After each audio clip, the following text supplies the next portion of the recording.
কোরবানি ওয়াজিব ছেলের উপর, কিন্তু বাবার সম্মানার্থে ছেলে বাবার পক্ষ থেকে কোরবানি করলে জায়েজ হবে কিনা। কোরবানি যেহেতু আর্থিক ইবাদত, যার অর্থ আছে, যার সচ্ছলতা আছে, নেশা পরিমাণ সম্পদ আছে, তার উপর এটি আবশ্যক হবে, বর্তাবে।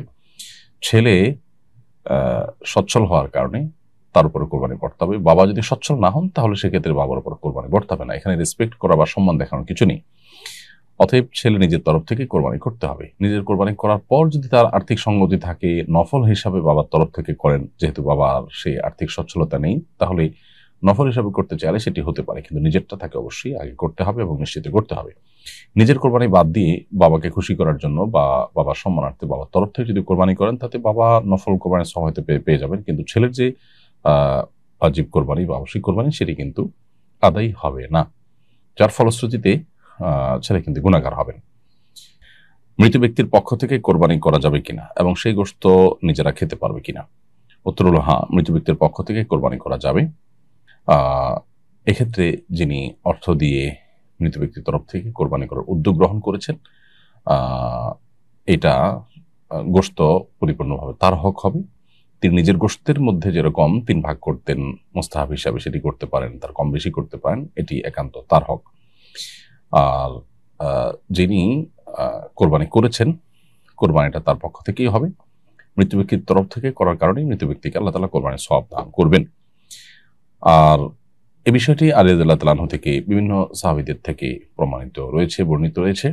অনেক উলামা ইকরাম, বিশেষ করে সৌদি আরব উলামা ইকরাম, তারা অবশ্যই ক্ষেত্রে ভিন্ন কথা বলেন। তারা বলেন যে মৃত ব্যক্তির তরফ থেকে কোরবানি বিশুদ্ধ হবে, তবে তার জন্য জীবিতদের পক্ষ থেকে যে কোরবানি হবে তার সাথে মৃত ব্যক্তিদেরকে ইনক্লুড করে কোরবানি করা যেতে পারে। অর্থাৎ আপনি একটা গরুতে আপনার জন্য কোরবানি করছেন, পাশাপাশি কোনো মৃত আপনার আত্মীয় স্বজন বা মৃত কোনো ব্যক্তিকে তার নামও সেখানে সামিল করলেন। তারা সেটাকে শর্ত জুড়ে দেন যে জীবিত ব্যক্তির সাথে মিলিয়ে মৃত ব্যক্তির কোরবানি করা যাবে, যদিও সাহাবা ইকরাম থেকে সাধারণভাবেই মৃত ব্যক্তির তরফ থেকে কোরবানি করার বিষয়টি প্রমাণিত বা বর্ণিত রয়েছে। কোরবানি পশু কেনার পর কেউ যদি মৃত্যুবরণ করে, তাহলে তার নামে কোরবানি করা কি ওয়ারিসদের জন্য আবশ্যক হয়ে যাবে? কেউ কোরবানি পশু কিনেছেন, কিন্তু কোরবানি পশু দিয়ে কোরবানি করার আগে আগে তিনি দুনিয়া থেকে চলে গেছেন, তাহলে সেই পশু দিয়ে কোরবানি করাটা ওয়ারিসদের জন্য আবশ্যক হবে না। কোরবানির এখনো সময় শেষ হয়ে যায়নি, তার আগে আগে তিনি মারা গেছেন। এরকমটি হলে সেই পশুটা ওয়ারিসদের মালিকানায় প্রবেশ করবে, মৃত ব্যক্তির অন্যান্য সম্পদের সাথে এটাকেও যুক্ত করে ওয়ারিসদের মধ্যে মিরাস হিসাবে বন্টন হবে। অর্থাৎ ওয়ারিসদের জন্য এই কোরবানির করাটা, এই পশু কোরবানি করাটা আবশ্যক নয়। তবে যদি ওয়ারিসরা মৃত ব্যক্তির তরফ থেকে ওই পশুকে সবাই সম্মিলিতভাবে সিদ্ধান্ত নিয়ে কোরবানি করার নিয়ত করেন যে আমরা সবাই আমাদের তরফ থেকেই, যেহেতু তারা মালিক এখন, তাদের অনুমোদনটা এখানে গুরুত্বপূর্ণ। মানুষ মারা যাওয়ার সঙ্গে সঙ্গে তার সম্পদ আর তার মালিকানায় থাকে না, বিধায় ওয়ারিসরা যদি সবাই মিলে সম্মত হয়ে তাদের সবার উদ্যোগে সে পশু মৃত ব্যক্তির তরফ থেকে কোরবানি করতে চান, সেটা ভিন্ন কথা, জায়েজ হবে।